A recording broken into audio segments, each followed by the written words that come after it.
Investigadora del Instituto de Geología en la Universidad Nacional Autónoma de México. Soy paleontóloga de vertebrados. Yo soy bióloga de la misma universidad y hice mi doctorado fuera del país.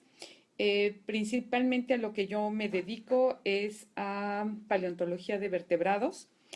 Básicamente mi interés va por estudiar la evolución de lo que son las faunas de mamíferos en tanto lo que es el Cretácico, o sea, todos aquellos que vivieron durante lo que es el Cretácico, que vivieron junto con los dinosaurios, y al mismo tiempo también he trabajado con grupos que es mucho más cercanos a nosotros, en lo que es hace 4 o 5 millones de años, con lo que son caballos, elefantes, perezosos y demás. Actualmente el proyecto que yo tengo es en Baja California, cerca en lo que sería cerca de como a 6 horas de Tijuana hacia el sur, y ahí hay una gran cantidad de rocas mesozoicas, cretácicas, de hace 70 millones de años, en las que estamos encontrando justamente restos de dinosaurios grandes, chiquitos, de plantas, de polen, invertebrados, mamíferos, lagartijas, peces, anfibios y demás. Entonces, básicamente eso es yo a lo que me estoy dedicando. El interés por participar en este tipo de foros es mucho porque yo creo que es muy importante dar a conocer justamente qué es la paleontología. Yo sé que la mayoría de los chicos ahora son o los que vinieron de la época de Jurassic Park. Ahorita tendremos dentro de 10 años todos los que vieron la película y se fascinaron con la de Jurassic World. Pero vamos, como que hay varias cosas que aclarar y que habría que puntualizar. Y creo que eso es importante que lo hagamos en este foro. Sobre todo para todo de lo que todos los chicos a los que están escuchando, hacia los que está dirigido este tipo de presentaciones. Por un lado, bueno, vamos a empezar por una cosa muy sencilla, es justamente qué es la paleontología. Y dentro de lo que es la paleontología, bueno, pues paleontología es solamente y nada más que el estudio de la vida en el pasado. Esto suena muy fácil, pero no es tan fácil, porque mucha gente lo define solamente como estudiar los fósiles, no es estudiar solo los fósiles. Y vamos a entrar un poquito en qué son los fósiles. Dentro de los fósiles es cualquier vida de vida en el pasado, y esto incluye desde el diente, el hueso, la conchita, la planta, el polen, la espora, pero también incluye los rastros, los huevos, el excremento, los nidos, estudiar patrones de evolución, estudiar justamente cómo se relacionan entre las diferentes especies dentro de una asociación. Hay que explicar cómo se formó ese yacimiento fosilífero. O sea que hay muchísimas cosas que son lo que son los fósiles, y en paleontología entonces estudiamos no solamente quién es, sino que hay un gran contexto justamente de qué se pueden hacer con los fósiles. No solamente recolectarlos, la recolección, y ahorita vamos a comentar un poquito acerca de ellos, en qué consiste. Pero lo que sí quiero abrirles un poquito las expectativas es justamente que la paleontología y lo que son los fósiles no se refiere solamente a los cachos, a los restos de los organismos, sino que en paleontología hacemos mucho más que eso. Es más, hay mucha gente o muchos paleontólogos que en la vida han ido al campo, que son, nosotros les llamamos paleontólogos de colecciones o de cajones, porque estudian los fósiles que ya están depositados en los museos.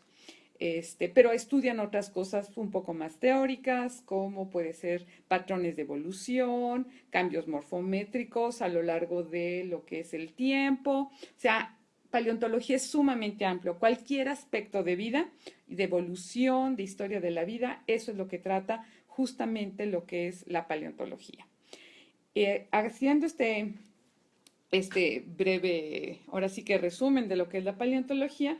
Entonces, los paleontólogos habemos de diferentes especialidades. Habemos los que se dedican a plantas, los que se dedican a estudiar el polen, las esporas, que se conocen como palinólogos, los que estudian invertebrados, los que estudian vertebrados, como en mi caso, y aquí si queremos podemos hacer las subdivisiones, los que nos dedicamos a mamíferos, los que se dedican a reptiles, a los de los dinosaurios, lo que ustedes quieran. Y además también tenemos una rama muy importante, sobre todo desde el punto de vista aplicado, que es la micropaleontología, que es la que está o ha estado más relacionado con la exploración de petrolera, con la de gas y que incluye todos estos organismos pequeñititos de lo que serían justamente lo que son ostrácodos, foraminíferos, etcétera. Entonces, bueno, eso es justamente lo que son las áreas o las diferentes ramas. Y cada uno de nosotros tenemos nuestras metodologías, cada uno de nosotros tenemos nuestras formas de hacer las cosas, pero hay ciertas cosas básicas. Y como que da muchas veces la impresión, y se los digo porque yo doy clases, en que los paleontólogos nos dedicamos a ir haciendo agujeros por todas partes y a ver qué encontramos, ¿no? Y no es así, sino más bien no es que vayamos al campo y digamos, ay, a ver qué nos encontramos aquí, sino más bien tenemos que tener es un objetivo.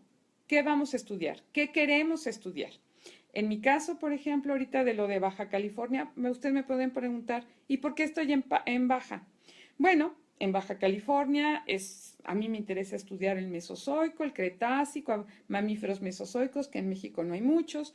Entonces vi en el mapa geológico de México donde hay rocas cretácicas continentales. Entonces encontré que en Baja California vi que además había ya habido personas que habían o investigadores que hace muchos años habían estado por ahí y habían encontrado cachitos. Bueno, pues entonces un lugar para ir a hacer una prospección, para ir a ver si hay, no hay, en qué condiciones están, qué tan fácil es ir y todo lo demás. Entonces, por eso estoy ahí. Ya estando ahí, entonces se inicia lo que es realmente la prospección, buscar, detectar de qué tipo de rocas está saliendo, en qué condiciones, es abundante, no es abundante, recuperarlos, los chiquitos, los grandotes, se utilizan diferentes técnicas, pero lo que sí es importante es que todo eso está además apoyado con una libreta de campo donde voy a meter toda la información acerca de qué tipo de roca, cuál es la localidad, cuáles son los datos geográficos, establecer lo que nosotros conocemos como columna estratigráfica, de dónde es de dónde estamos nosotros recolectando ese material, justamente ubicarlo en lo que son estas columnas, ver qué tipo de roca es la que está asociada, con quiénes más están encontrados, y nosotros lo que hacemos es recolectamos material, el sedimento, para recuperar los chiquitos, los microvertebrados que llamamos, y después eso se tamiza. Muy al principio lo tamizábamos ahí, pero nos tomamos tanto tiempo que dijimos mejor lo hacemos en el laboratorio y nos dedicamos más bien a prospectar, caminar, buscar lugares de donde está saliendo material fósil. Y entonces en este pequeño lugar hemos encontrado plantas, hemos encontrado invertebrados, hemos encontrado dinosaurios, hemos encontrado pequeños sitios que llamamos micrositios, donde hemos encontrado también restos de dinosaurios chiquitos, de anfibios, de mamíferos, etc. Entonces, eso yo me lo llevo a Ciudad de México, al laboratorio de paleontología, ahí en el Instituto de Geología, en Ciudad Universitaria, y ahí es donde ya hacemos todo el proceso. Y puede ser endurecerlo, separar el material pequeñito, ponerlo en sus botecitos con toda la información, etcétera, con todos estos datos que se necesitan.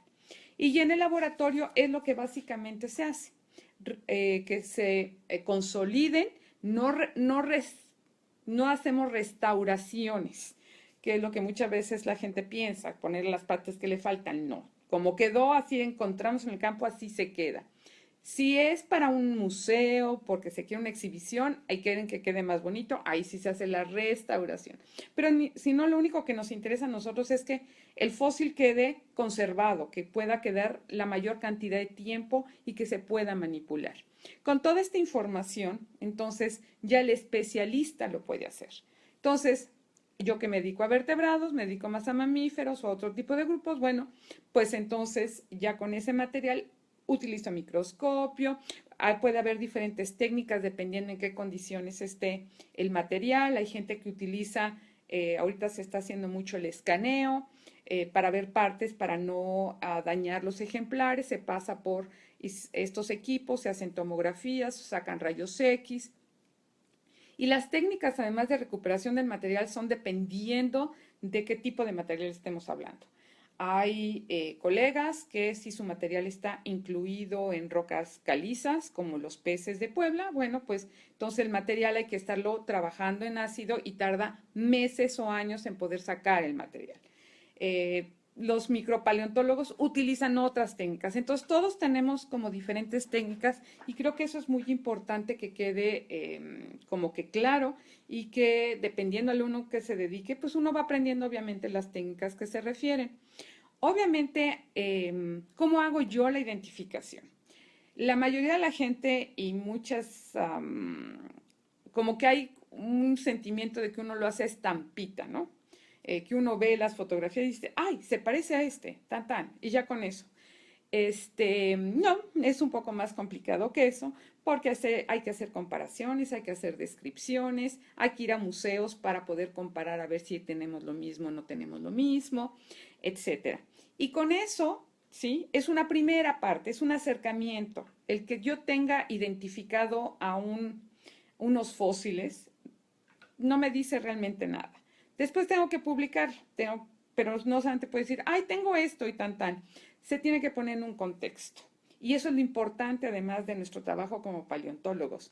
Y entonces yo tengo que decir, bueno, este ejemplar lo encontré junto con estos otros, puedo hacer entonces una reconstrucción del ambiente, con quién más vivía, puedo hasta encontrar quién se comía quién, porque puede haber evidencias de mordidas, lo que ustedes quieran. También puede tener una importancia geográfica, ¿sí? Por ejemplo, mucho de lo de México somos justamente la parte más al sur de todo lo que era el mar interior occidental durante el Cretácico. Pero además Baja California, además estamos en la costa pacífica. Entonces eso habla de que puede haber cabida endemismos, que es lo que estamos medio averiguando y demás. Después también puede haber una cuestión temporal. Entonces, por lo que es importante que yo tenga un control muy estricto que dónde lo encuentro dentro de toda esta secuencia de rocas. Si es más antiguo, es más reciente, me puede decir que puede estar viviendo mucho tiempo después o que se murió mucho tiempo antes y demás. Entonces, puedo yo saber los hábitos, puedo saber de los dientes, qué comía, era herbívoro, era carnívoro, era piscívoro, sería insectívoro, cómo masticaba, era joven, toda la asociación que tengo es de muchos jóvenes. ¿Qué pasó? Se fueron de reventón y pasó algo y entonces todos se murieron juntos porque no tengo adultos o los adultos irían a morir a otro sitio. No, una enfermedad, o sea, todos estos tipos de cosas son las que yo trabajo con los fósiles. El quedarse en qué es lo que tengo realmente sí es importante, pero es la base como para sacar muchas otras cosas. ¿Cómo evolucionó? ¿Fue muy rápido? ¿No fue tan rápido? ¿Se extinguió ahí o después se migró a otro sitio? Entonces, como que la paleontología es más que muchas veces creo que eso, con las películas y con todo eso es la que queda la impresión, ¿no? De que es, ay, sé ese género, esa especie, dónde vivía, cuánto pesaba y demás. Yo, si me preguntan de dinosaurios, no tengo la menor idea, pero porque eso está en los libros, o están hasta en Wikipedia. Pero, ¿qué hacer con los fósiles? La importancia que tiene, meterla en un contexto, básicamente eso es lo que hacemos los paleontólogos estudiosos. Nos van a poder preguntar de muchísimas cosas, de otras cosas de vida. Puede ser que algunas las sepamos, otras no tenemos ni idea. Ahorita se está haciendo isotopía, por ejemplo, en algunos de los ejemplares para saber qué tipo de hierbas comía, si eran plantas carbono 13 o carbono 14, o sea, 3 o C4, si eran CAMP. O sea, se pueden hacer un montón de cosas con los fósiles y no solamente es, ahora sí que como enciclopedia, justamente saber peso, dónde vivía, el nombre y todo lo demás, que yo ni idea. Para eso están los libros, para eso está lo de Wikipedia. Y otro tipo de, obviamente, de textos más especializados. No sé si hasta acá consideren que esté bien y pasamos a preguntas.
Ok, gracias.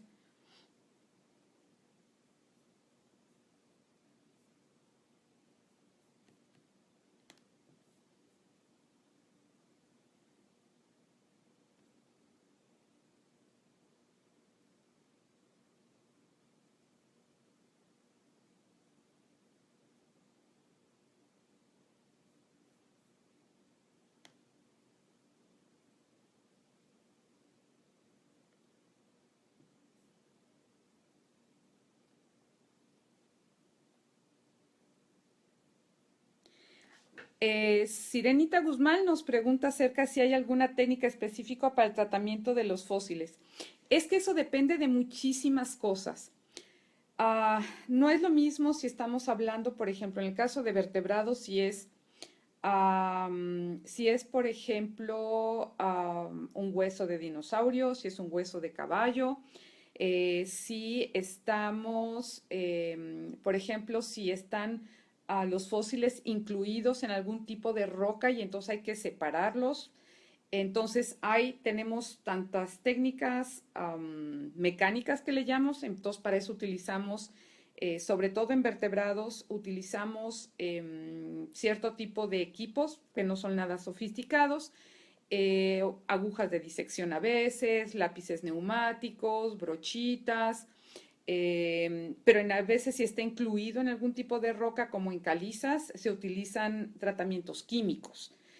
Si están dedicándose a plantas, hay otras técnicas completamente diferentes. Entonces, mucho depende el tratamiento o para poder recuperar los fósiles ya en laboratorio, depende de proceso de fosilización que tenga, de qué tan deleznable sea o qué tan frágil sea y para qué lo vamos a querer también.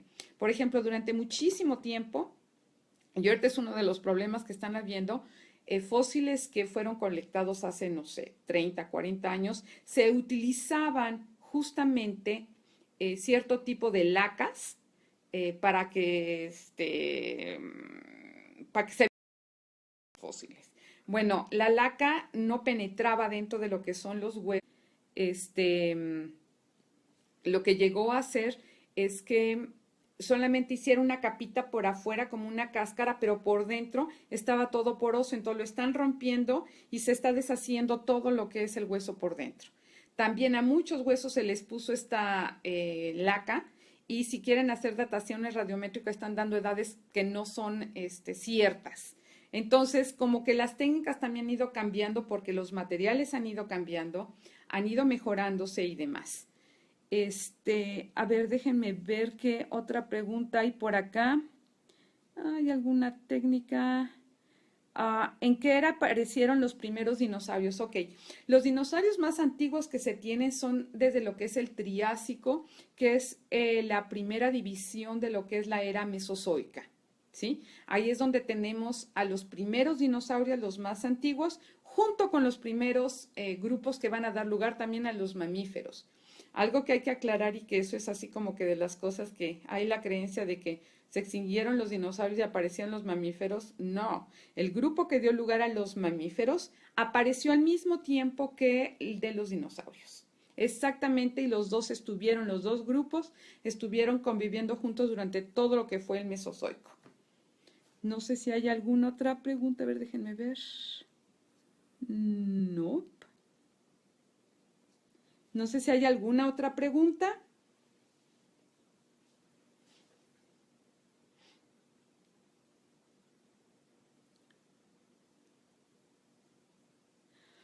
Ay, eso sí, me preguntan justamente de la primaria Severiano Guzmán Moya.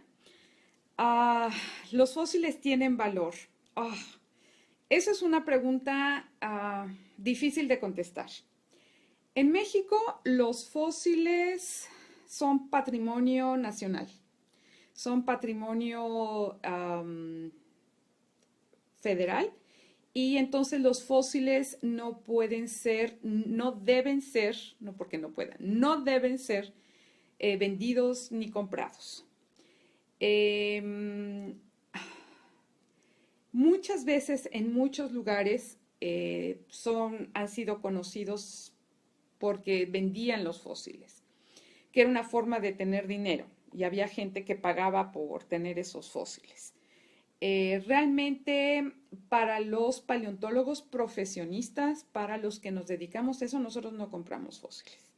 ¿Por qué? Porque es darle un valor económico a algo que más bien tiene un valor que es patrimonio, pero además tiene un valor científico. El valorar qué tanto vale algo científico, eso está así como que medio difícil, ¿no? En otros países, como por ejemplo en Estados Unidos, si hay una feria muy famosa en la que la gente va y compra fósiles.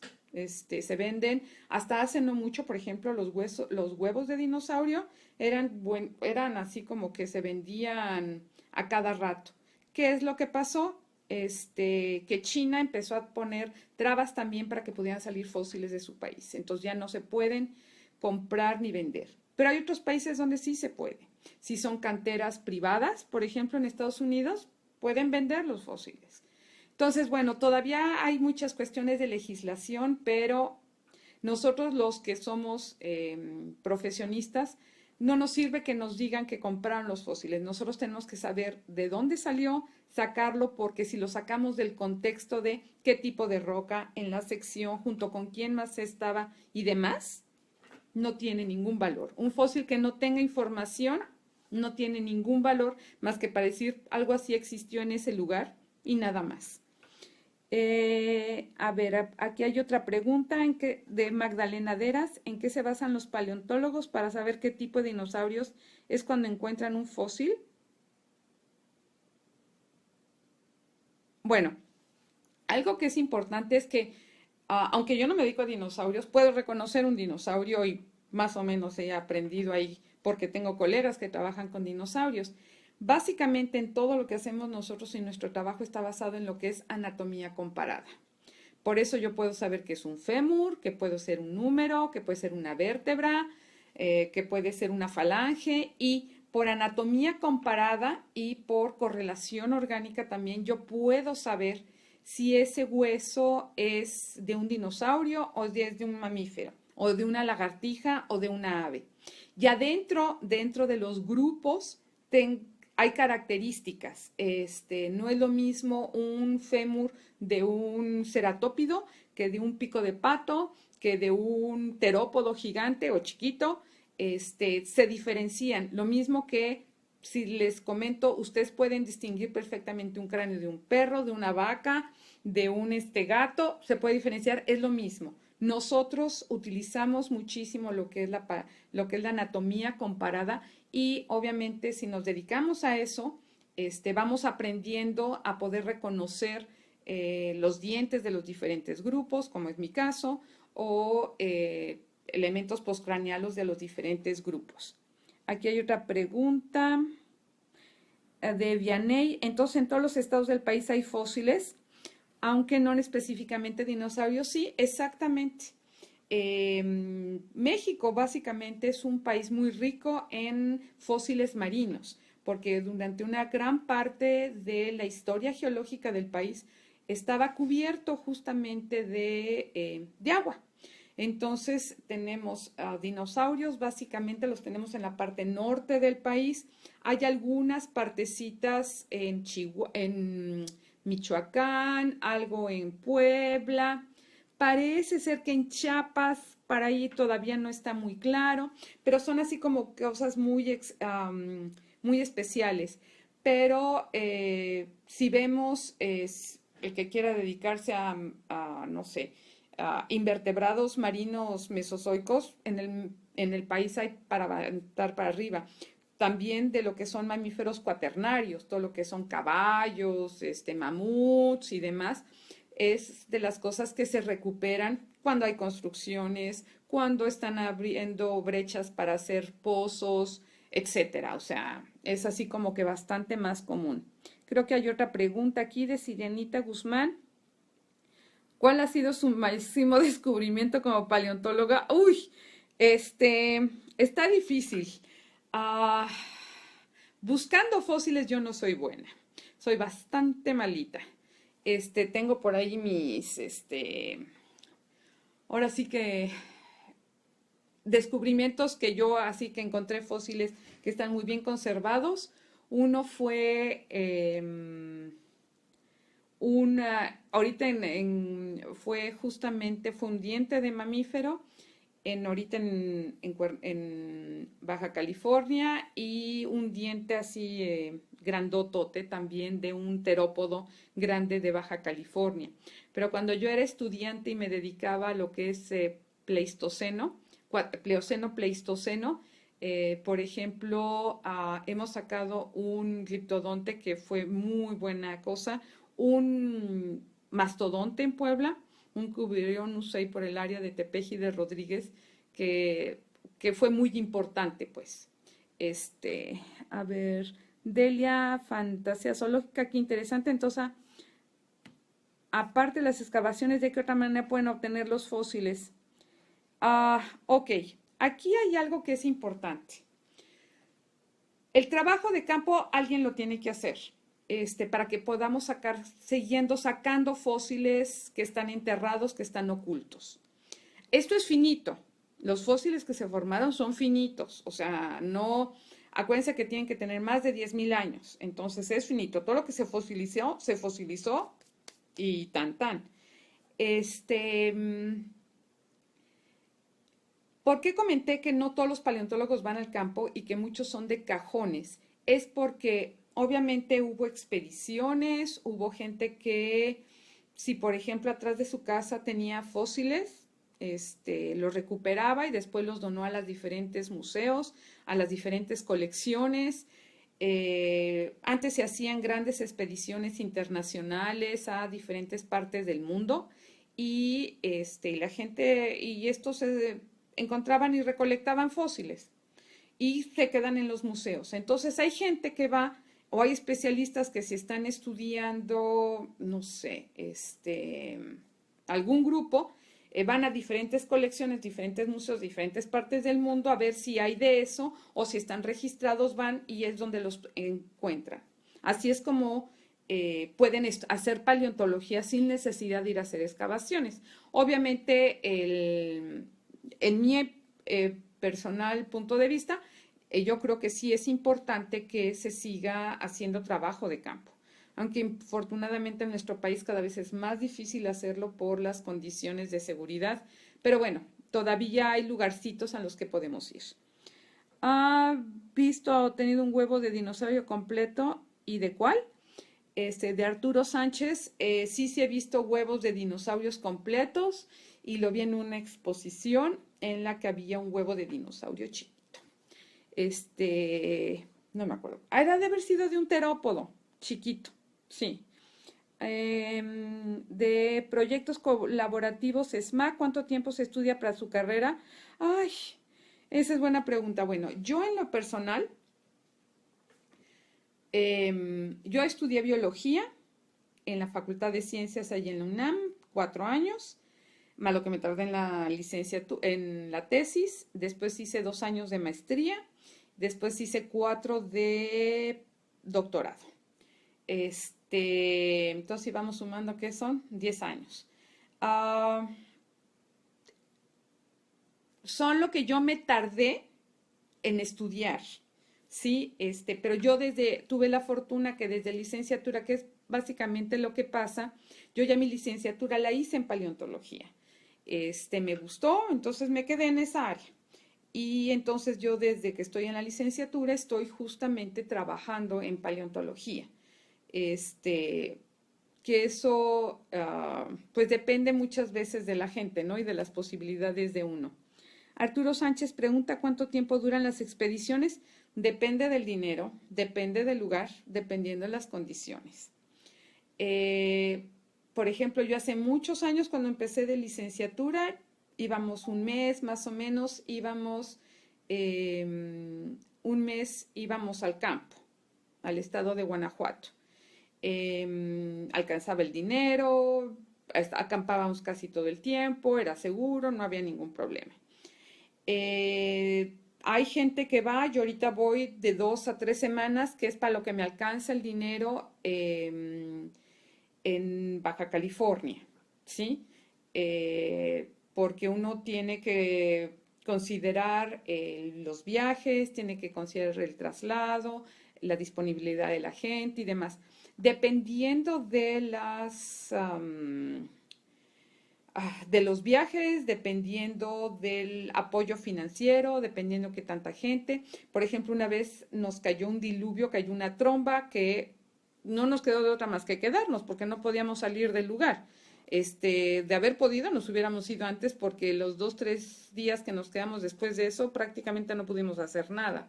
Entonces, como que son muchos factores. Uno hace los planes, uno hace la organización, pero después están todos estos imponderables como puede ser justamente el tiempo, ¿no? Ilse Escolar, ¿hay un nombre específico para la acción de comparar los huesos de dinosaurios con animales actuales? Bueno, todo lo que nosotros hacemos se llama, ok, a ver, una cosa es, para identificar los huesos, yo hago las comparaciones y es anatomía comparada. Pero si uno de nuestros principios metodológicos que tenemos en paleontología es lo que se llama el actualismo.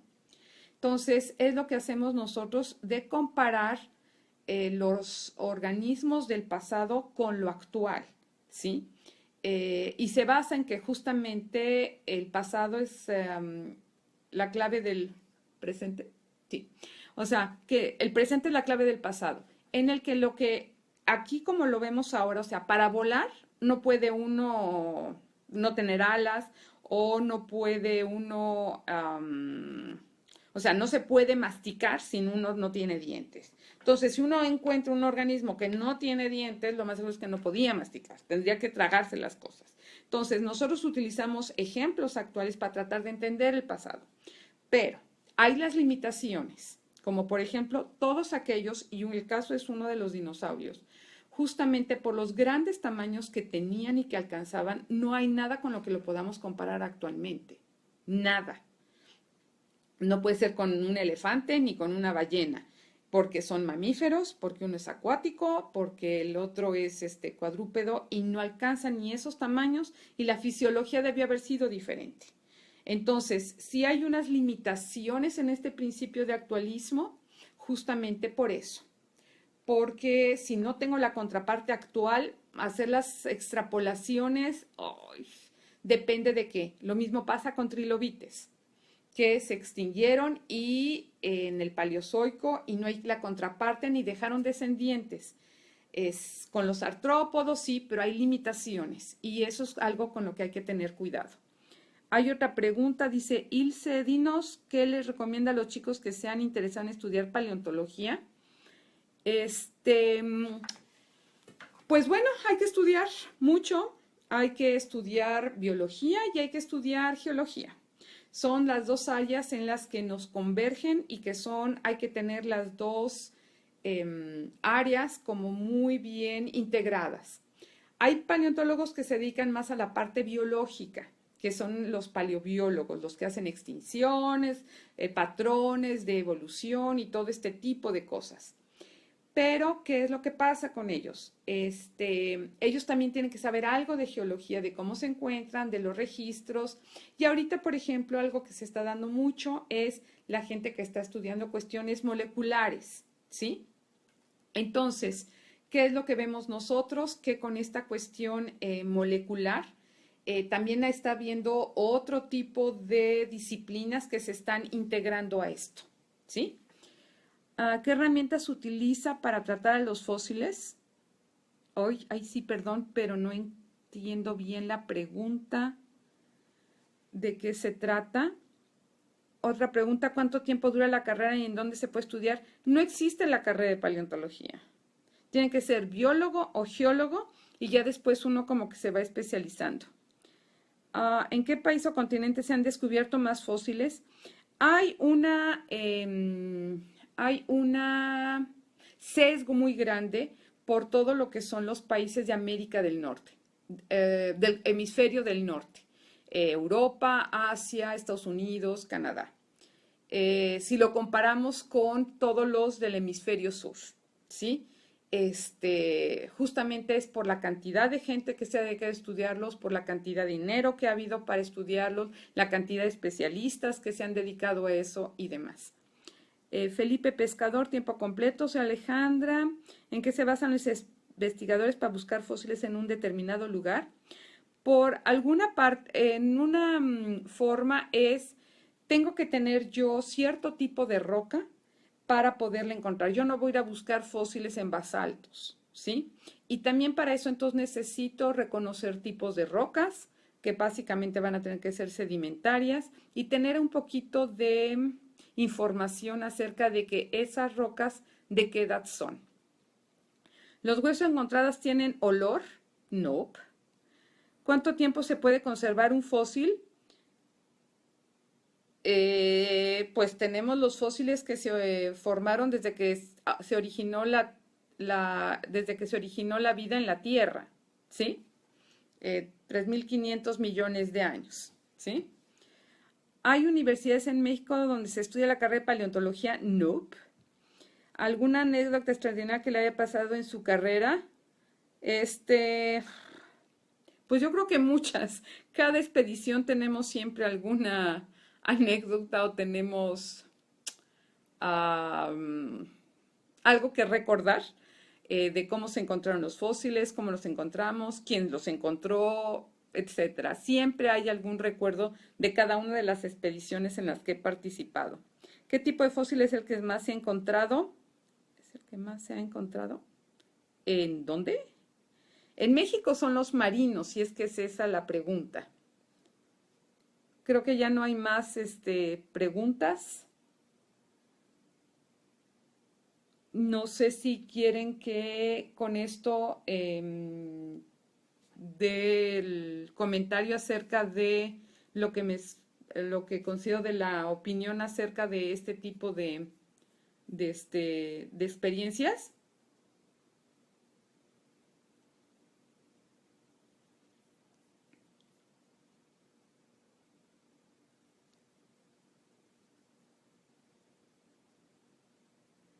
En Tamaulipas han encontrado fósiles, sí, hemos encontrado jurásicos, vertebrados, se encontró un reptil volador, hemos encontrado diferentes tipos de esfenodontes y en lo personal tuve la oportunidad de describir los mamíferos del Jurásico. ¿Podría comentar sobre experiencia con la entrevista? Sí, fue todo un reto, es hacerlo por medio de este medio, nunca lo había hecho, me imagino que es cuestión de edad, cuestión generacional. Fue muy interesante y creo que es una gran herramienta para poder estar más en contacto y es un excelente medio para poder aclarar muchas de estas dudas y muchas de estas mitos que a veces existen con la paleo y como experiencia, bueno, fue excelente, agradezco además la invitación, para formar parte de este proyecto y me encantaría seguir participando si es que esta vez se necesita. Alguien está preguntando por qué en México no hay mucho apoyo en la investigación de fósiles. Pues no son prioridad, a no ser que sea lo de microfósiles para la búsqueda de petróleo. No dan para comer. Aunque nos dan mucha información, por ejemplo, para ver cómo evolucionaron las faunas y entender, por ejemplo, y tener ideas acerca de hablar de las cuestiones, de entender por qué tenemos la flora y fauna actual. Eso, por ejemplo, nos sirve la paleontología en México. Pues muchas gracias, Vianey.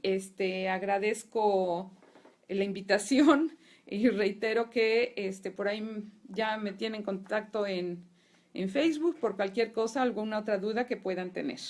Agradezco muchísimo todas sus atenciones y la participación de todos.